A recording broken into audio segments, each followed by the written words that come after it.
Hello and welcome to another stream.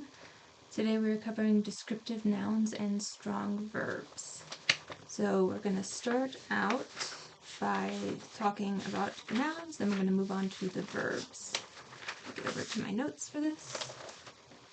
Alright, now when it comes to nouns and verbs, they're the basic building blocks of our writing. So when you strengthen your nouns and your verbs, you strengthen your writing and you make it more sophisticated. And that's why we care about having these good verbs and these good nouns. Today we're going to do some examples. We're going to focus on the process of how you find strong nouns and good verbs, and then how you can implement those.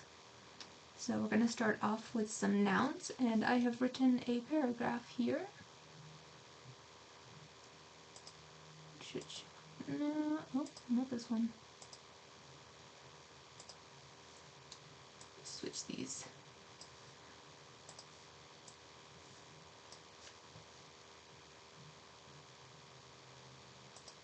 There we go. So this is an example of a paragraph that uses one verb, or one noun, way too much. There we go. It says, "The house I used to live in was green and had white trim. It was a good house and I liked to be there. Because it was near a big street, I could walk from my house to many of the places I wanted to go. My school and my favorite park were both very close to my house. Last year I went back to the house. It was blue. It still had white trim. I felt a little sad because my house looked different, but I knew that the house would be happy that I came to visit." Now this is a very basic paragraph, but in this one I wanted to include as many of the same noun as possible to sort of demonstrate how repetition of the same noun can get a little bit irritating. In this case, I used house way too much. So we're going to use this as sort of our example of how we can improve it by adding more varied nouns. But before we go on and start doing that, we want to talk about what nouns actually are. And nouns are some of the easiest parts of speech, or the different types of words that there are, because a noun is just a person, place, or thing. So in this case, we have a couple of nouns in this sentence. We have rocking chair, which is a thing. We have a window, which is also a thing. In this next sentence, we have a dog, which is a thing. And then we have a ball, which is also a thing. Here we have, my parents love to walk on the beach. Now, beach is a thing.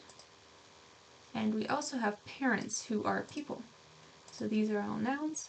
Here we have, there was a green bench near the library. You know, bench is a thing.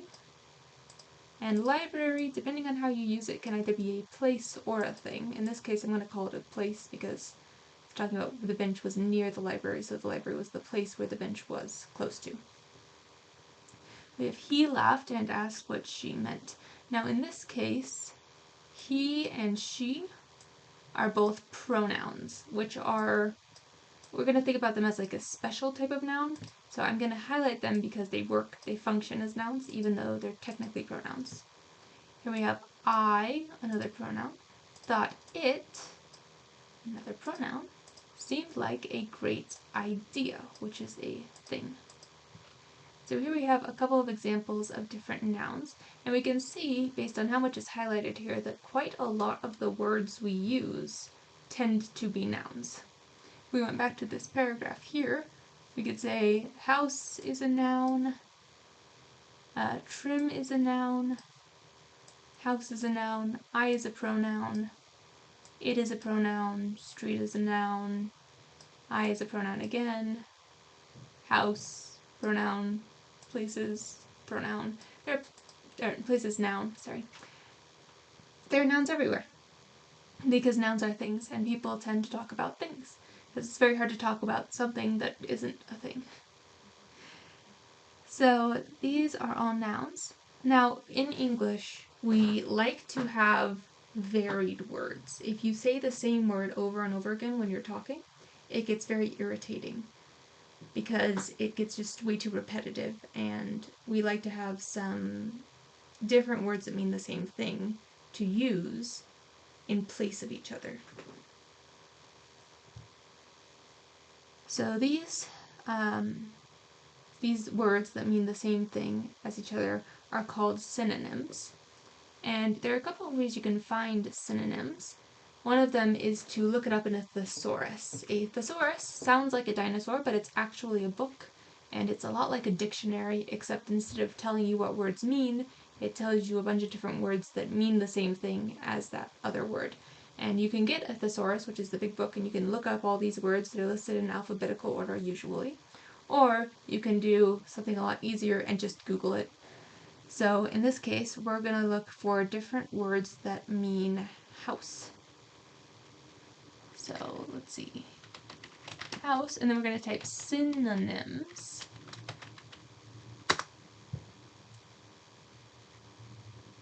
And we have a couple of different options here. We have home, place of residence, homestead. Now, homestead is an example of a word that could be a synonym.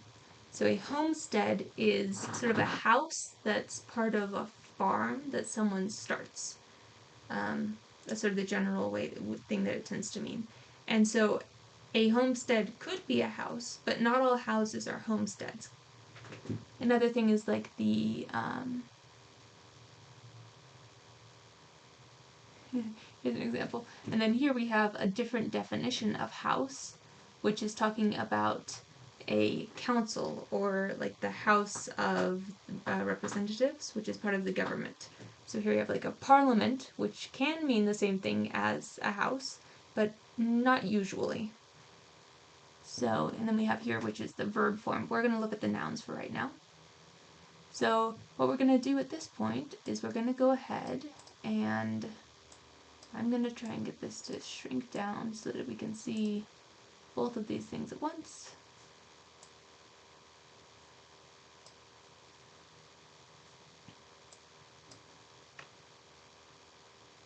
There you go. So the house I used to live in was green and had white trim. That's the first time we've said house. It was a good house and I like to be there. So here we have a second house, and we're going to actually go through first and just highlight all of the houses. Okay, that's way too bright pink. Let's do green. So here's a house. Here's a house. Here's another house, which means the same house. Come on. Another house. Another house.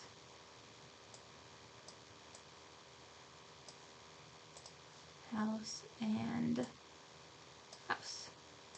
So we have 1, 2, 3, 4, 5, 6, 7 times that we say house. So let's substitute a few of these for some synonyms. So the house I used to live in, let's go with the first one here and say the home I used to live in instead.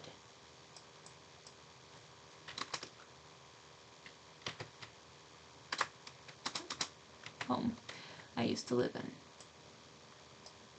And we'll keep that highlighted green so we can see it. It was a good house and I like to be there.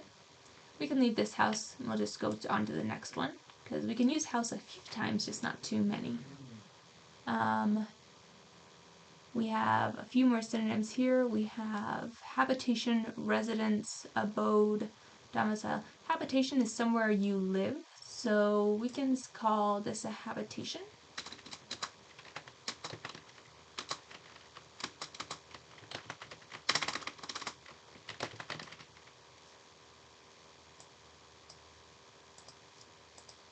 My school and my favorite park were both very close to my house. Let's go with the residence on this one, which is just the next one after habitation on this list.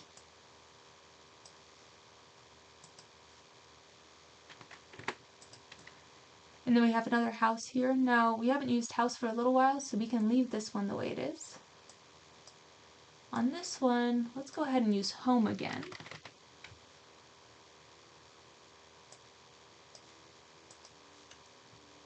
If I knew the house would be happy I came to visit. And we can leave this house too, because 3 times isn't really too many for a paragraph, but 7 probably is. So now we have the home I used to live in was green and had white trim. It was a good house and I liked to be there. Because it was near a big street, I could walk from my habitation to many of the places I wanted to go. My school and my favorite park were both very close to my residence. Last year, I went back to the house. It was blue. It still had white trim. I felt a little sad because my home looked different, but I knew that the house would be happy that I came to visit. So here we can see that just by changing like 4 of those 7 words, we've made our paragraph a lot more varied in the way that we discuss this building. So this is a good sort of practice to do.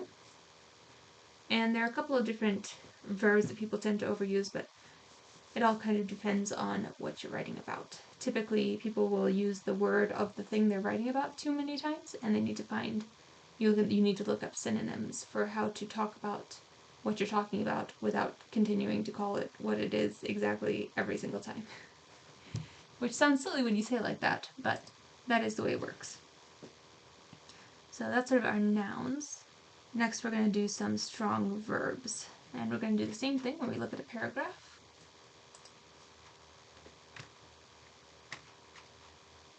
Here. So this one's called My Walk. I gave this one a title just because I felt like it. And it goes, yesterday I went for a walk. I walked to the library and then I walked around the park beside it. After that I walked across the street and got a snack from the restaurant. Then I walked past the fire station and I saw the fire truck sitting inside. The firefighters were walking around, talking and looking at the fire truck to make sure it was ready to go. I walked for a while around the neighborhood and then I walked home. So as you can probably tell from the title, the verb that I am overusing here is walk. Also, went tends to be one that's overused, but here I wanted to use walk just because it's a little bit more obvious when it's overused. So let's go over what verbs are very quickly.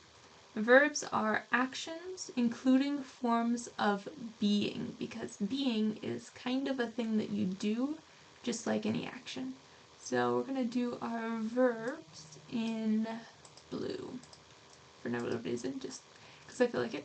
The rocking chair fell out of the window. Falling is what the rocking chair did. The dog sat, verb, and offered his ball. Something my dog does a lot. My parents love to walk on the beach. And here we have a be verb. There was a green bench near the library. We have an action verb, so he laughed and asked what she meant. And here we have I thought it seemed like a great idea. So here we have a bunch of verbs, and kind of like the nouns, you can really see that every sentence has at least one verb. In fact, to be a sentence, you must have a verb in the set of words that you want to be a sentence. So every sentence has at least one verb. As you can see, a lot of sentences have more than one. Just like every sentence needs a noun, but a lot of sentences have more than one noun.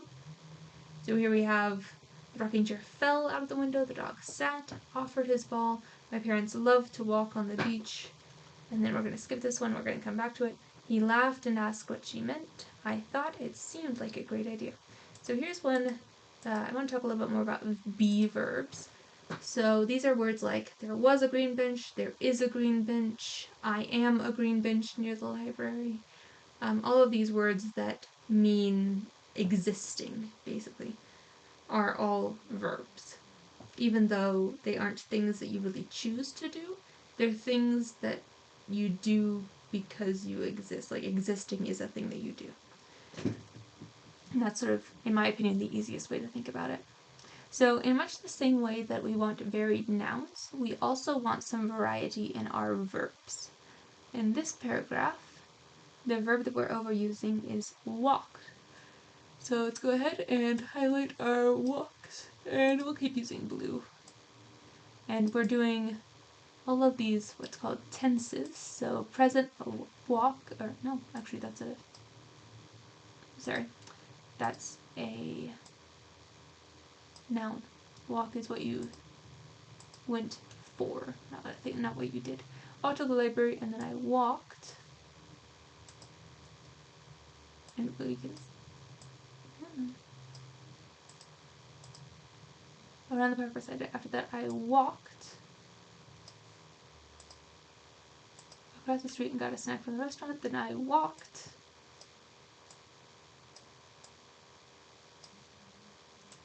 past the fire station and I saw the fire truck sitting inside. The firefighters were walking around. I walked for a while and then I walked home. Then we have 1, 2, 3, 4, 5, 6, 7 walks, just like we had 7 houses before, but I didn't do that on purpose, it just kind of happened.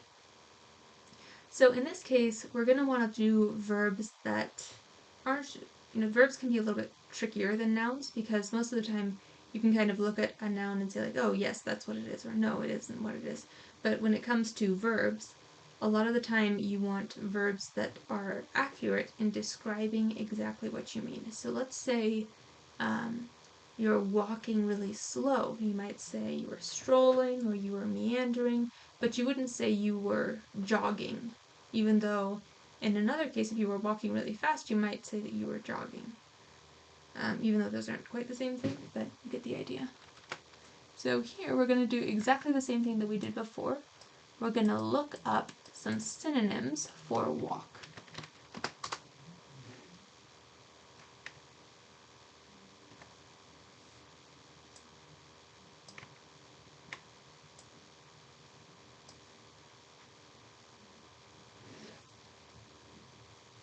Here we go. So let's start with a stroll. So we walked to the library and then I walked around the park beside it. Let's say we strolled around the park beside it. That way we know that we were sort of walking slow, we were really relaxed, we weren't in a hurry to get anywhere.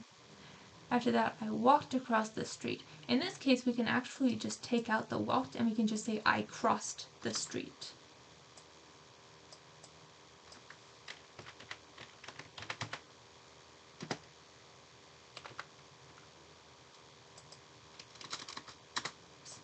Okay, and got a snack from the restaurant. Then I walked past the fire station.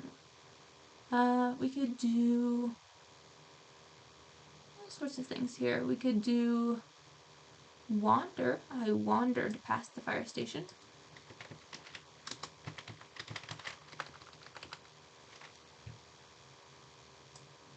And we're going to keep highlighting these so we can see what we've done. I don't know why my computer is being so difficult right now.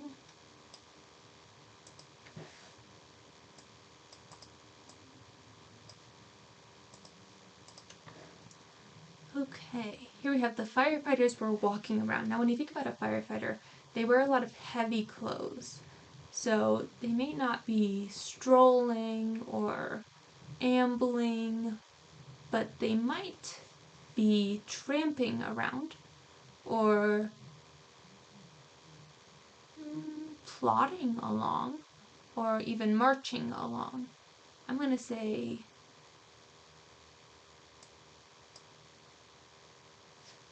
tramping around. That means that they were walking and their footsteps were really heavy. Alright, then we have a walked for a while around the neighborhood. Here we could use amble or wander. We already did wander, so let's go with amble on this one.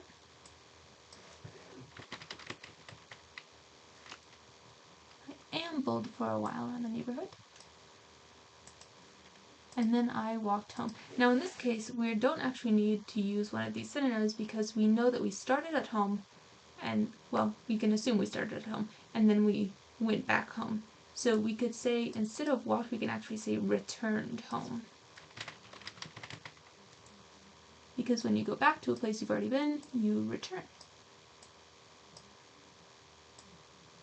Word is like freaking out on me right now. Okay, here we go. So now I have 1, 2, 3, 4, 5, 6, 7 unique verbs, and only one of them is walked. So now when we read it, it says, yesterday I went for a walk. I walked to the library and then I strolled around the park beside it. After that, I crossed the street and got a snack from the restaurant. Then I wandered past the fire station and I saw the fire truck sitting inside. The firefighters were tramping around, talking and looking at the fire truck to make sure it was ready to go. I ambled for a while around the neighborhood and then I returned home.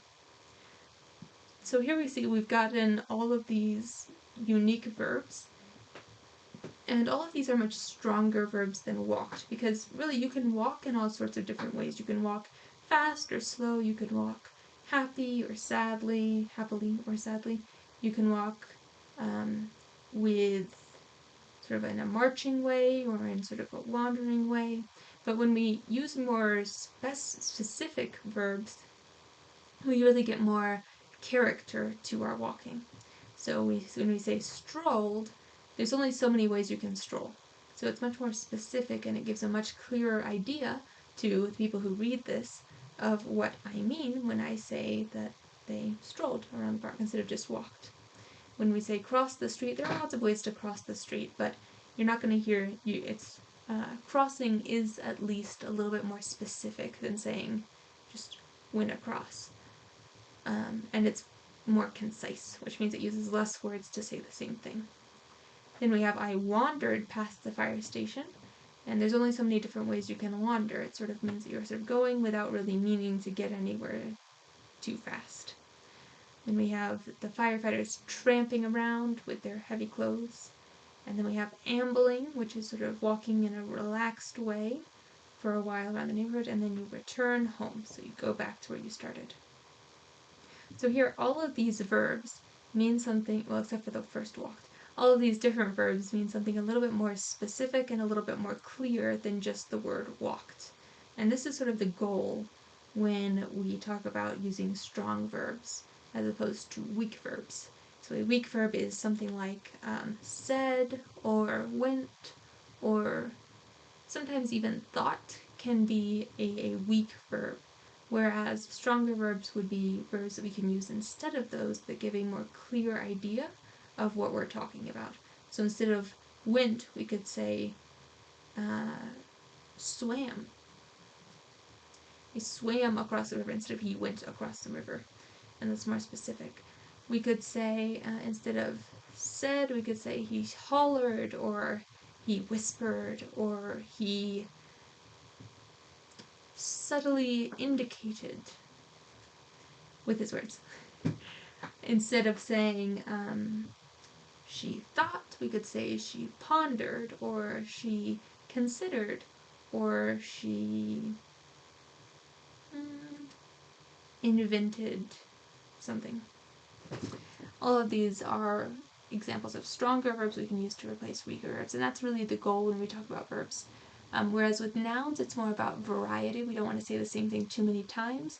With the verbs, it's more about making sure that the things that we say convey a strong meaning, and that they're words that give a good feeling or sort of image in the mind when you read them. So that is, I know it's a short stream today, but that was descriptive nouns and strong verbs. I hope you enjoyed it and that it was helpful. Next week, on the 12th of November, we will be discussing making and writing from outlines, and I hope to see you then.